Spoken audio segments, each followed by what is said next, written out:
Yo, what's good, y'all, man? It's Keyon back with another video for y'all today, and I got two samples starting off November that I want to break down for you guys, and I feel like you guys can learn a lot from these samples. I really like these ones, so let's get straight into the breakdown.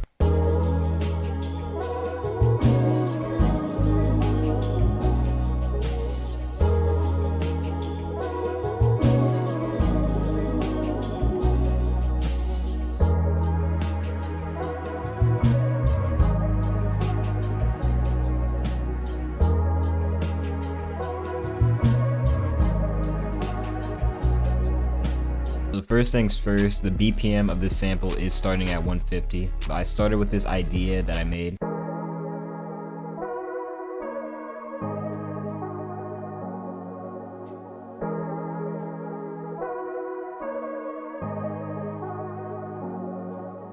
So I really liked this idea, and I felt like I needed some vocals to complement it, so then I added these vocals right here.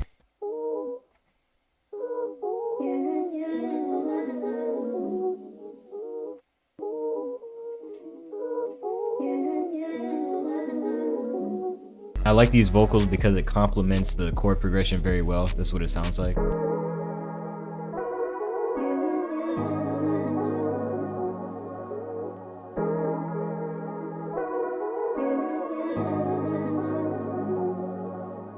So the next thing I felt was that the sample needed something to kind of get a rhythm going, so I opened up the ample bass acoustic guitar.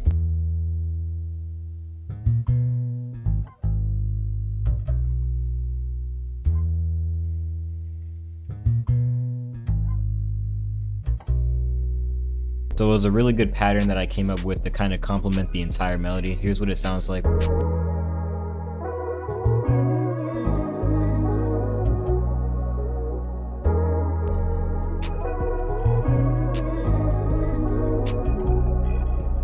Then to complement the bass, I added another top line for the bass guitar, and then I added a slide note.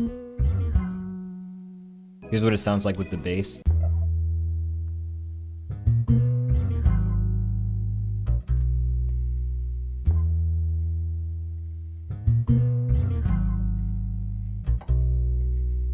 So to give the sample more of a sampled sounding vibe, I grabbed both of these drum loops out of Liwi's kit.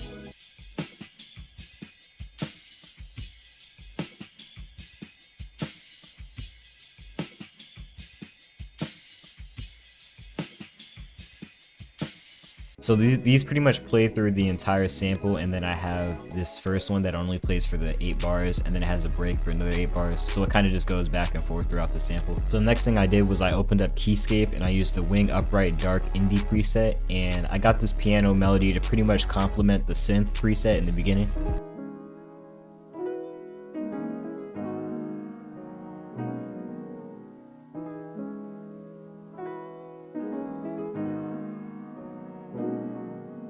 I started off with this basic minor chord right here, and then I kind of just strummed out the notes, and I added another chord here, which sounded like it had a lot of tension, so I kind of just broke the notes up a little bit. And then I took the root note and I went down 8 right here, and then I just pitched the G4, I pitched it down 1 semitone to kind of give it that tension, that emotional tension. And then I brought the root note back up,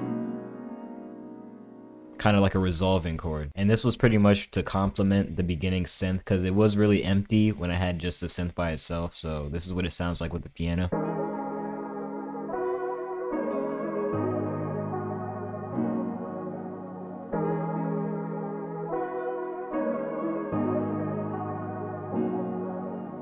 So the next thing I did for the second section of the melody was I got these strings from the Spitfire Symphony Orchestra, and I just copied the MIDI over for the strings, and this is what it sounded like.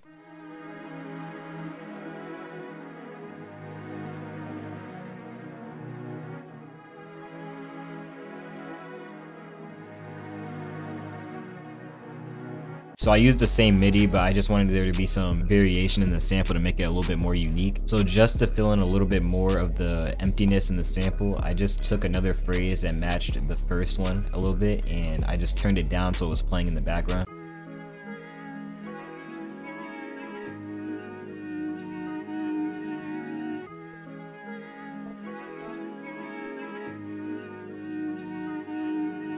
So for the master, all I did was I added a sound shifter, I pitched it down 3 semitones, and I just pitched it about 8 cents. You don't really notice it, the sample, or if you're adding drums.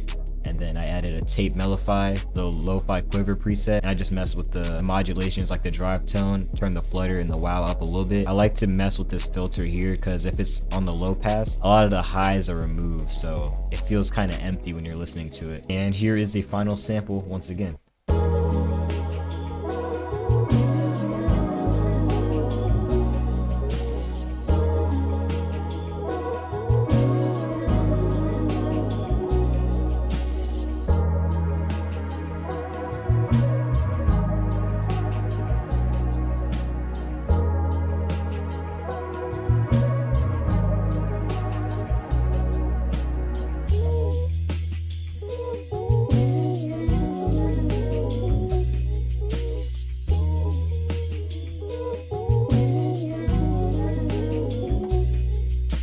Alright, so this is the second sample. This is what it sounds like.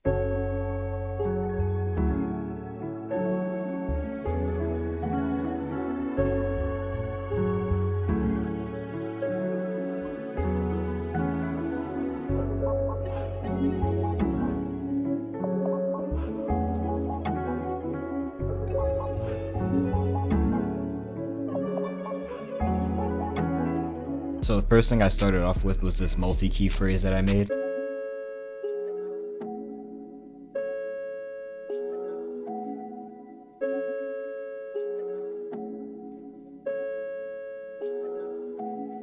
So the next thing I did was I pulled up this ample bass guitar again, and I'm gonna tell y'all that y'all most definitely need to cop this if you want a realistic bass guitar. It's probably one of the best ones I've used.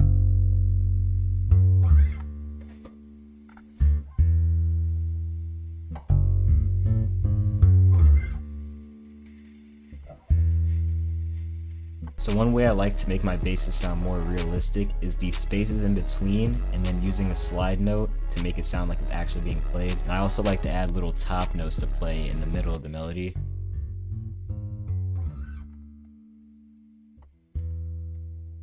I also like to play with the velocity so you can get a real humanized feeling. So the next thing I added was the Gentleman piano out of Contact, and I just got this piano, and I will say this is actually like a really good piano to use for samples like this.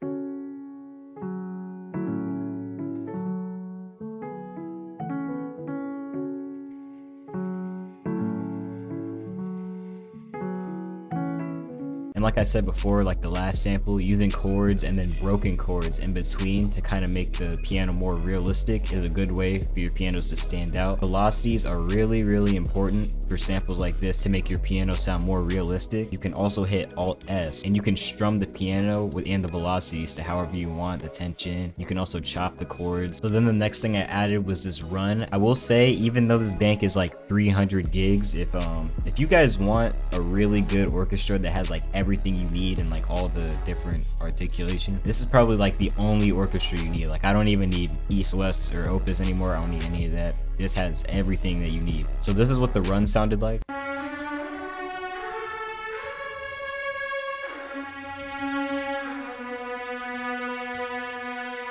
And for this one, I kept the velocities really low to have like a mellow tone for the strings. So the next thing I did was I copied the MIDI over from the strings and the piano, and I added this preset out of Analog Lab. It was one of my multi-key presets, I believe out of Multi-Keys 4, I think.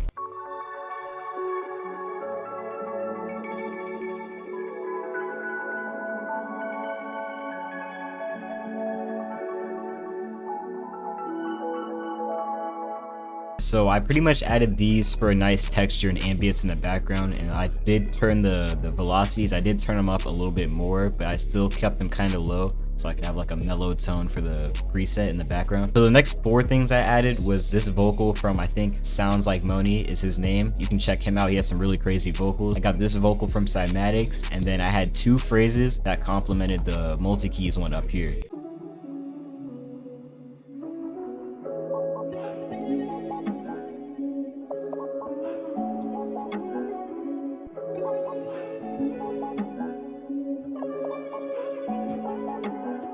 So for these last two midis, all I did was I got this guitar out of the Albion Solstice. I think y'all see me use that in the last video. I used this preset out of Bards though, the Glimpse of Hope. It's pretty much like a pad flute sound, and I really just copied the melody over the string in the piano, and I just had it for a separate section, which is a real good way to be unique in your samples. It's just adding layers or just a different section with the same MIDI.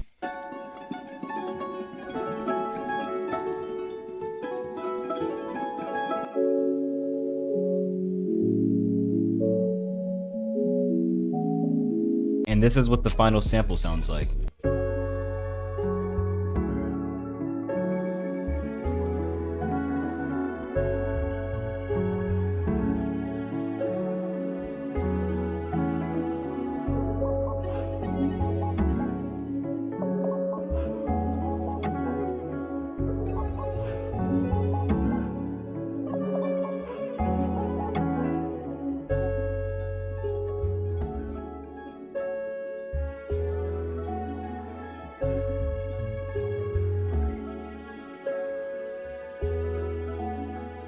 If y'all made it to the end of the video, appreciate y'all for watching this tutorial. I hope you guys learned something new, and if you guys want to see more videos like this, don't forget to drop a like, subscribe, and I'm gonna catch y'all in the next video.